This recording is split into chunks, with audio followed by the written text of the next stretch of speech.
Hi guys, welcome to my channel. Hope you all are doing good. तो आज का video hair care के ऊपर है। प्रॉब्लम्स होती है या समर में हो या विंटर में हो या मानसून में हो, कभी भी हो, बहुत सारे हेयर प्रॉब्लम हम लोगों को फेस करना पड़ता है। लेकिन उसका सल्यूशन हम लोगों को अलग अलग मिलता है कि इससे ये प्रॉब्लम सॉल्व हो जाएगा, ये लगाइए तो ये प्रॉब्लम सॉल्व हो जाएगा। लेकिन एक भी ऐसा चीज़ नहीं होता है जिससे बहुत सारे प्रॉब्लम एक साथ सॉल्व हो जाए। तो आज मैं वही लेके आई हूँ कि एक ही चीज़ से बहुत सारे प्रॉब्लम। अभी मैं 6 प्रॉब्लम के बारे में आपसे बात करूँगी।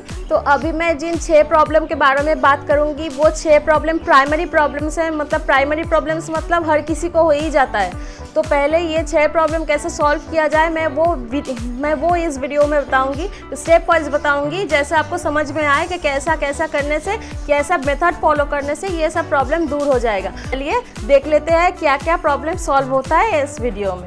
गाइज, लास्ट में जो सबसे ज़रूरी बात है, अगर आपको ये वीडियो पसंद आई और आपको लगा कि हाँ ये बहुत हेल्पफुल वीडियो है तो लाइक ज़रूर कर देना, आप फ्रेंड्स या फैमिली के साथ शेयर भी कर देना और मेरे चैनल को सब्सक्राइब भी कर देना। और साथ में जो बेल आइकन है उसको भी दबा देना ताकि बहुत सारे नोटिफिकेशन जो ऐसे मैं जब भी वीडियो पोस्ट करूँ नोटिफिकेशन सबसे पहले आपको मिले।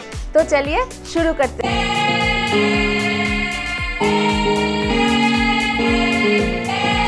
तो पहला जो फ़ायदा है वो है डैंड्रफ।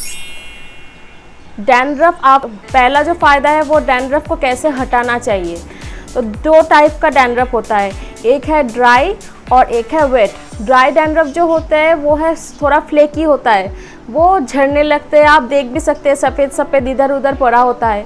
लेकिन जो वेट होता है वो आपको समर में हो या विंटर में हो कभी भी हो सकता है और वो ठीक तरह से जा भी नहीं सकता। कभी शैम्पू करेंगे तभी आप देखेंगे कि हाँ तो अभी तो डैंड्रफ नहीं है, लेकिन उसके बाद 2-3 दिन बाद ही आप देखेंगे कि हाँ फिर से आ गया है, वो है वेट डैंड्रफ। तो इसको कैसे हटाना है चलिए देख लेते हैं। अभी मैंने थोड़ा बहुत तेज पत्ता ले लिया है, उसको बॉईल करने के लिए छोड़ दिया है एक कंटेनर में। और अभी मैं एक दूसरा कंटेनर लूँगी, उसमें ये टॉनिक डाल लूँगी। टॉनिक आप 2-3 दिनों के लिए स्टोर भी कर सकते हैं। अभी मैं क्या करूँगी, इसको थोड़ा सा ठंडा होने के बाद जैसे शैम्पू करते हैं उसके लिए यूज़ करूँगी। अब देख ही चुके हैं, मैं एक प्लास्टिक के कंटेनर ले चुकी हूँ और उसमें शैम्पू पोर कर रही हूँ। शैम्पू लेने के बाद इसको ये पानी को शैम्पू के साथ मिक्स करना है और जैसे बाल धोना है वैसे ही पहले धो लेना चाहिए। अभी मैं जैसे धो रही हूँ तो उसके बाद शैम्पू लगाइए। शैम्पू अच्छी तरह से रब करना है स्कैल्प में, पूरा हेयर में, फिर करने के बाद पूरा धो लीजिए। प्रॉब्लम सॉल्व हो जाएगी। हफ्ते में 2-3 दिन ज़रूर कीजिए। सेकेंड वाला जो फ़ायदा है वो है जुआ यानी कि लाइस का। कभी कभी हम लोगों के बहुत सारे ऐसे पीपल होते हैं कि जिनके बालों में अच्छी तरह से केयर ना होने की वजह से लाइस हो जाता है या कि जुआ हो जाते हैं और वो जा ही नहीं पाते। कभी कभी किसी बच्चे को स्कूल से भी हो जाता है और वो स्कूल से जब घर में आती है तो बहुत सारे फैमिली मेम्बर के भी लाइस हो सकते हैं, ये जुआ हो सकती है। तो उससे क्या करें, ये जुआ ऐसे पावरफुल चीज़ है, अगर एक भी आ जाए तो 2 दिन में डबल होता है, 2 से 3 गुना, कभी कभी 10 दिनों में बहुत सारे हो जाते हैं। इससे क्या होता है, इचिंग भी होती है और बहुत सारे बाल भी झड़ जाते हैं, ठीक से सो भी नहीं पाते और इन्फेक्शन भी हो जाता है। तो इससे क्या करेंगे, चलिए थोड़ा बहुत ये प्रोसेस फॉलो कीजिए तो आप लोग जान जाएंगे तो कैसे जुए या लाइस हटाना है। वही टॉनिक जो लिया था हमने, वो टॉनिक हेयर पे अच्छी तरह से स्कैल्प पे रब कीजिए और एक दिन छोड़ दीजिए, दूसरे दिन शैम्पू कर लीजिए, आपका प्रॉब्लम सॉल्व हो जाएगा। थर्ड जो फ़ायदा है वो है फंगल इन्फेक्शन। फंगल इन्फेक्शन एक ऐसा इन्फेक्शन है, कभी कभी ऐसा होता है कि काम के प्रेशर के वजह से ऑयल देने का टाइम ही नहीं मिलता। तो इससे क्या होता है, जो पोषण ठीक तरह से हेयर को मिलना चाहिए, स्कैल्प को मिलना चाहिए, वो नहीं मिलता। पोषण ना मिलने से इन्फेक्शन धीरे धीरे आपके स्कैल्प में छोटा छोटा हो या बड़ा बड़ा हो जाता है, जैसे फुंसी टाइप का। तो इससे क्या होता है, आपको खुजली भी हो सकती है, हेयर फॉल भी हो सकता है और स्कैल्प में बहुत सारे रैश भी हो सकते हैं। तो क्या प्रोसेस फॉलो करने से आपका ये फंगल इन्फेक्शन या कोई भी इन्फेक्शन स्कैल्प में नहीं हो। तो मैंने एक छोटे से कंटेनर पे बे लीफ और एलोवेरा जेल का एक पेस्ट बना लिया है। इस पेस्ट को मैंने हेयर पैक के जगह यूज़ कर दिया है और मैंने क्या किया, स्कैल्प में बहुत अच्छी तरह से रब भी किया है और हेयर पे भी रब किया है। तो रब करने के बाद इसको छोड़ देना ऐसे ही, या फिर एक बन बना के छोड़ देना और दूसरे दिन वॉश कर लेना। और आपको लगा था कि 1 घंटे बाद भी आप वॉश कर सकते हैं, आपका प्रॉब्लम सॉल्व हो जाएगा। फोर्थ जो पॉइंट है वो है हेयर ग्रोथ का।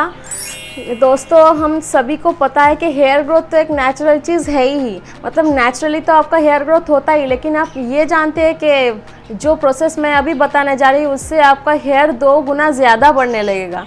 यानी कि जब ऐसे हेयर ग्रोथ आपका होता है कि क्या होता है, थोड़ा बहुत हेयर ग्रोथ हुआ, लेकिन आप सोचते हैं कि 1 साल में इतना ही बढ़ा कि 6 महीने में इतना ही बढ़ा, लेकिन ये प्रोसेस फॉलो करने से आपका हेयर दुगना बढ़ जाएगा। तो चलिए देख लेते हैं कैसा है ये प्रोसेस। तो अभी मैंने जो टॉनिक छोड़ दिया था कूल डाउन करने के लिए, उस टॉनिक में एक कॉटन दे के वो टॉनिक थोड़ा सा ले लूँगी और बालों के सेक्शन कर करके मैं वो टॉनिक लगा लूँगी। जैसे मैं अब कर रही हूँ वैसे ये हफ्ते में 2 से 3 बार कीजिए, आपका प्रॉब्लम सॉल्व हो जाएगा। फिफ्थ जो पॉइंट है वो है इची स्कैल्प का। मतलब कभी कभी ऐसा होता है कि हम लोगों के स्कैल्प में बहुत खुजली होने लगती है कि हम लोग सोचते हैं कि क्या जुए हो गया है, क्या ये खुजली क्यों हो रहा है। अभी मॉनसून का समय आ ही रहा है तो ये प्रॉब्लम ज़्यादा से ज़्यादा लोगों के बालों में ही हो सकता है। तो क्या होगा, बहुत इची स्कैल्प हो जाएगा, मतलब खुजली वाला स्कैल्प हो जाएगा।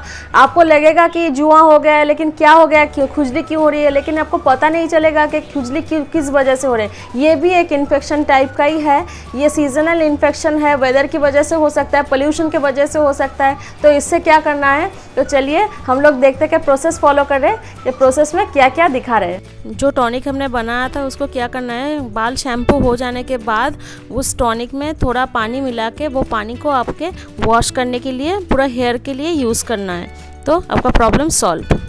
गाइस अभी लास्ट वाला जो पॉइंट है वो है ड्राइनेस। बहुत सारे लोगों के ऐसे हेयर, बहुत सारे लोगों के हेयर है, मेन हो या वुमेन हो, ड्राइनेस होता ही होता है। ऐसे हम लोग सोचने लगते हैं कि ये ड्राइनेस कैसे हटाए, उसके लिए हम लोग स्पा करते हैं, फिर ऑयल मसाज करते हैं, कंडीशनर लगाते हैं, लेकिन उससे ड्राइनेस थोड़ा भी हटता नहीं है। 1-2 दिन के लिए ड्राइनेस हट जाता है, लेकिन फिर से ड्राइनेस वापस आ जाती है। लेकिन आप ऐसे सोचते हैं कि परमानेंट सोल्यूशन कैसे मिले, तो अभी जो प्रोसेस मैं दिखाने वाली हूँ उससे आपका नेचुरल कंडीशनर भी हो सकता है। तो कैसे ये कंडीशनर करना है चलिए देख लेते हैं। टॉनिक लिया था उसको पूरे हेयर में ऐसे रब करना है और छोड़ देना है, आपका कंडीशनिंग नेचुरली हो जाएगा।